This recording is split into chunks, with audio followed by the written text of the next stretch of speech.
right, Shalom. First and foremost, giving all praise, glory, and honor be to Yahweh, Bahasham, Yahweh Shai, Bahasham, Rakahakwadash. Double honors to the apostles and elders of Great Millstone, better known as GMS, who rule well. Peace and salutations unto the hopeful elect, the tabernacle of David, beginning with the 144,000, and the rest of the men, women, and children out of the 12 tribes, whom Yahweh, Bahasham, Yahweh Shai, will ultimately have mercy upon in these last days. I'm your brother Monty Zabath, reporting from the branch of the Great Millstone here in Melbourne, Australia. And I want to say Shabbat Shalom to the hopeful elect out there. And basically what you see here on the screen, this was shared through the group chat from the Akim. Title of this video is going to be China's Lockstep palm scanning is the model for the entire globe. Okay. And what John the Revelator saw in Revelation, the 13th chapter to be exact, is what's coming to pass right now, right before our very eyes. And in this video, you're going to see this individual. They're going to show you the day in the life on a regular Sunday, what it's like to be in China, all right, and how to purchase things. So without further ado, I want to play this video. This is fair use. All right, this is fair use.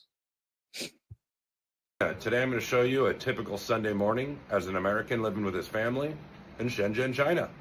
Spoiler alert, it's pretty cool. Everything's biometrics. Lock and unlock your door. Don't need a key. Kiddos on the bike. Take the elevator down. Here.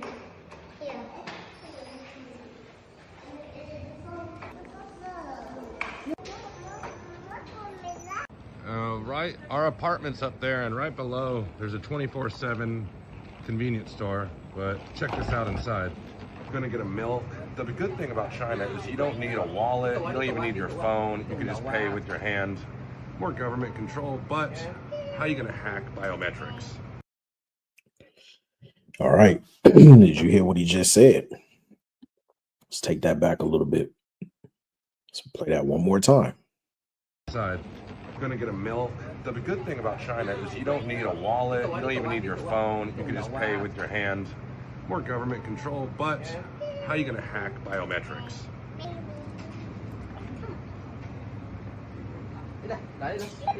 So you pay right here with your hand.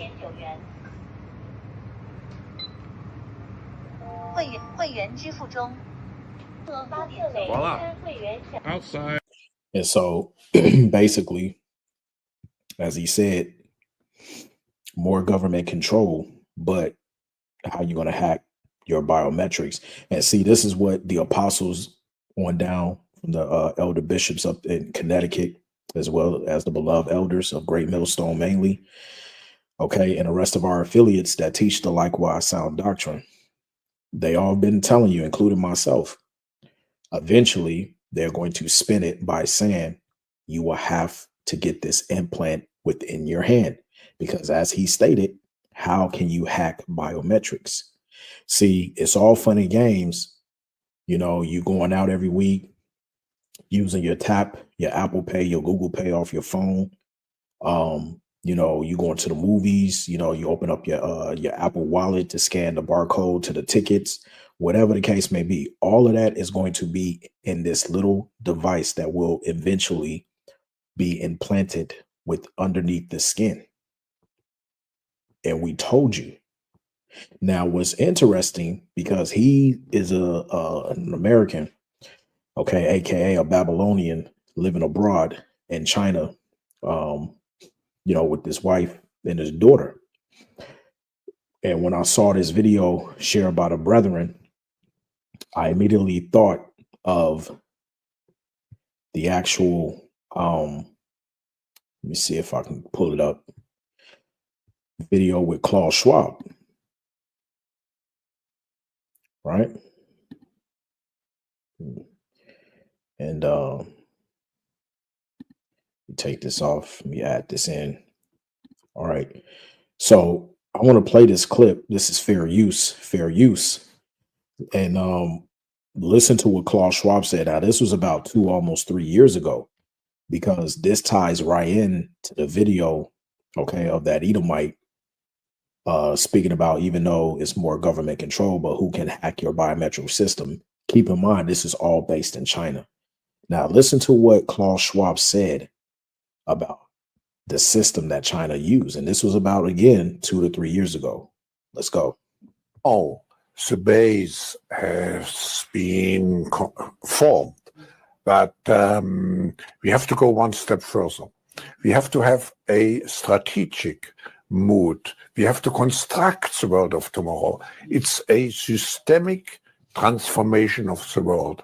So we have to define how the world should look like, which we want to come out of this transformation. But how to bring everybody on board? There is now the opinion globalization has failed and we are entering into an era of deglobalization. I think that's wrong. I respect China's achievements, which are tremendous over the last over 40 years since the opening up and policy and reform policy came into action. I think it's a role model for many countries, but I think also we should leave it to each country to make its own decision what system it wants to adopt. And I think we should be very careful in imposing systems. Now, I want to play this one more time because there's two things he said. On one end of the spectrum, he praises China's reform policy. Now, what was China's reform policy? It was, as you see here written at the top, a digital totalitarian state. Hence why you saw in the first video, when he went down to the local market, the local store, like a little mini 7-Eleven, he had to pay with this biometrics on his hand. This model has been going on in China for damn near almost a decade. It's just been quiet and hidden from mainstream media. The second part is what he said was that it's very vital to allow for all the nations to implement their own system, but all systems lead to the very end game, and that's eventually everybody being microchipped, right? And I want to prove what he just said, but let me take this back a little bit so you can catch it. A role model for many countries, but take it back a little bit more. Achievements which are tremendous over the last over 40 years since the opening up and policy and reform policy came into action. I think it's a role model for many countries, but I think also we should leave it to each country to make its own decision what system it wants to adopt. And I think we should be very careful in imposing systems. But the Chinese model is certainly a very attractive model for. So why did he say they need to be careful on not imposing like an indefinite system? Well, clearly, if the elites were to do that, essentially the whole world would be in an uproar, worse than what it is currently at this point in time. So essentially what they're doing, so that all signs do not point back to their direction, is that they're leaving it now in the hands of the nations on how they want to implement this digital setup. For an example, come over here. This is a news from the UK announces digital ID scheme to help secure borders. This is an example on how the United Kingdom is implementing this same system. Let's listen in. The world and politics may feel very different from 20 years ago, but today, Sir Keir Starmer resurrected a policy of Labour government's past by announcing the introduction of mandatory national ID. This government will make a new free-of-charge digital ID mandatory for the right to work by the end of this Parliament. Let me spell that out. You will not be able to work in the United Kingdom if you do not have digital ID. It's as simple as that. Digital IDs are part of efforts to deter illegal immigrants from travelling to the UK and from working in Britain without the right to do so. Indeed, the French have argued the UK wouldn't be so attractive to illegal migrants if we had ID cards. IDs will be held on smartphones, the same as the NHS app or contactless bank cards. In the long term, they could be used to apply for other services, such as driving licenses, childcare and welfare, or give quicker access to tax records. You hear that? So they implemented it by using the migrant crisis of all of those so-called illegal immigrants coming over to the UK. That's how they're using it so that they can keep track. This is the UK. Now let's get another example of a different country on how they're going to implement the system. Let's come over here. This is in here where I'm located in Australia. Let's listen in. I've just been speaking about the horror to me of digital IDs. You were terrific, trying to pin down the e-safety commissioner on what on earth lies only a few weeks away for us in terms of this under 16-year-old ban and what it means in terms of digital ID, verification, age verification. I don't think you got any proper answers. Maybe you can enlighten us. Yeah, well, it's a pretty important topic. You're right. It's the 10th of December. This is all set to swing into gear, and we still don't know a lot about how this is going to play out. I think personally, the whole system is going to be a disaster, and it's a train wreck waiting to happen. But the guidelines are out, and this relates to how people are actually going to verify their age online. And the answer seems to be, well, there's a whole different range of ways that they all seem to involve sharing quite significant amounts of personal data, including facial recognition, biometrics, potentially even driver's licenses and IDs. My question, was, first of all, how are you going to do it? But secondly, what happens to that data once it's taken in by these foreign companies? If you look at a company like, for example, TikTok, with their headquarters overseas in Beijing, are they going to store that data? And we're now asking them, these companies, to take more of it than we ever have before. Some companies haven't had to do that, of course. Some already do it, some don't. But we're basically increasing the amount of data that Australians are giving over and potentially being stored overseas.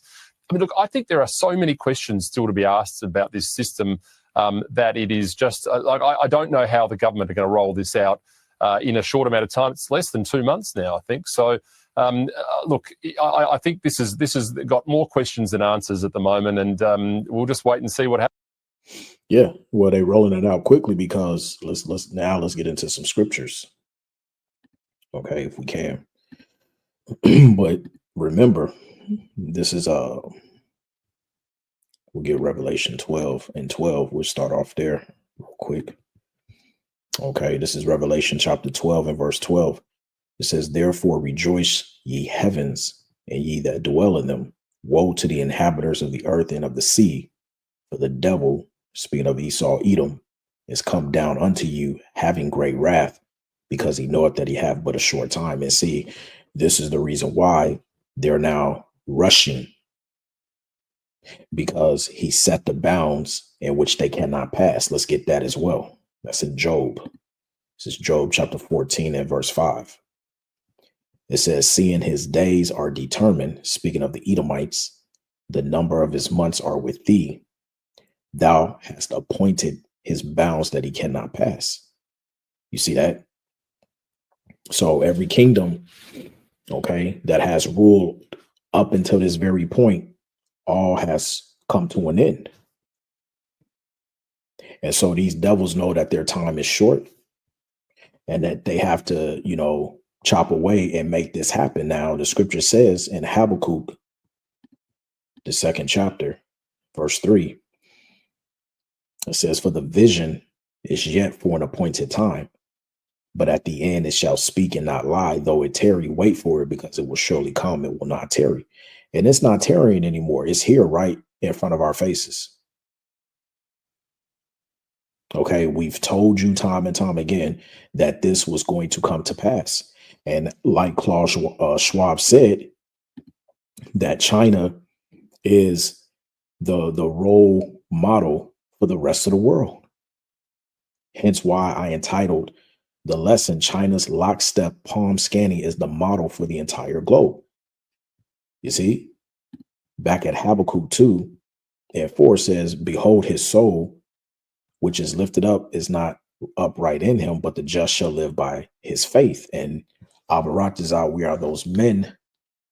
And Lord's will, we endure all the way up until the end, because we're going to have to step out on some unbelievable faith when they mandate this chip. Okay. And we've been telling you, if you're not rooted, all right, the scriptures, let's get Colossians, because the scriptures speak about being rooted in the faith. You are built up in Hamashiach, right? Let me see here. I'll start at verse 3. It says, verse 2. Well, you know what? Let me just start from the top. It says, for I would that ye knew what great conflict I have for you and for them at Laodicea, and for as many as have not seen my face in the flesh, that their hearts might be comforted, being knit together in love unto all riches of full assurance of understanding. All right. And that goes into Isaiah 33:6, because it says wisdom and knowledge to be the stability of thy times. Once you have a complete assurance of understanding of the truth, okay, there's really no reason for you to even be afraid. Don't be afraid of this devil. All right. This is why we should always be obtaining understanding in the scriptures through the Rakakwadash, man. Okay. Leaning on Yahweh Bashem Yahushai. It says, to the acknowledgement of the mystery of power in the Father and Hamashiach, in whom are hid all the treasures of wisdom and knowledge. And this I say, lest any man should beguile you with enticing words, because you got false prophets, false teachers out there. You got the 2/3 who don't believe, that can easily come in and hit you with some enticing words to try to make you wither away from this understanding. Right?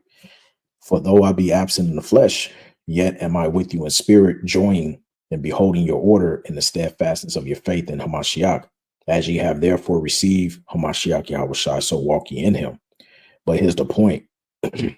Verse 7, rooted and built up in him, established in the faith. That's the most important part. As ye have been taught, abounding therein with thanksgiving. So you have to be rooted. You have to have a foundation, which starts with knowing the names. Okay. So if you're not rooted and built up in Hamashiach Yahushai, you basically have no hedge of protection. And when the scripture says in Revelation 3:10, right, it says, because thou hast kept the word of my patience, I also would keep thee from the hour of temptation, which shall come upon all the world to try them that dwell upon the earth. That hour of temptation goes into that chip. Why is it going to be an hour of temptation? Because essentially you're not going to be able to buy or sell. Let's get that. That's why you're going to be tempted. Revelation 13:16. And he causeth all, both small and great, rich and poor, free and bond, to receive a mark in their right hand or in their foreheads, and that no man might buy or sell save he that had the mark or the name of the beast or the number of his name. So if you don't have this charagma, you're not going to be able to make any transaction. Okay. This is why we saw in the video, the first video, when he went to scan his hand, notice he was like, yeah, sure. It's more government control, but who can hack your biometric? Nobody. This is why Aaron Russo said before he passed, he told pretty much what was said to him from one of the Rockefellers, and that says eventually the end game is they want to have everybody microchipped. Point blank, period. So, all you camps out there, that's playing games with this truth. That's not speaking sound doctrine. That's saying that the MOTB, the mark of the beast, is anything outside of a microchip. You better repent, and you better, get with the program. You better get with the program, man, because we're here. We're here. So I'm going to close out with this last precept because, this ain't got to be long. I just wanted to show a few clips, hit a few, precepts and be done with it, man. All right. This is Ezekiel 33 and straight to the point, 33. It says, and when this cometh to pass, lo, it will come. Then shall they know that a prophet have been among them. Okay. So whether it be videos like this I just showed you, tying it to how these companies are going to implement it based upon the words of Klaus Schwab. All right. What more proof do you need, man? Okay. What more proof do you need? So, that's pretty much it. Pray that this was edifying, straight to the point as always. I want to give all praise, glory, and honor be to Yahweh, Ba'ashem, Yahweh Shai, Ba'ashem, Rakah HaKodash. Double honors to the apostles and elders of Great Millstone, better known as GMS, who rule well. Peace and salutations unto the hopeful elect, the tabernacle of David. It's on to the next. Shabbat Shalom.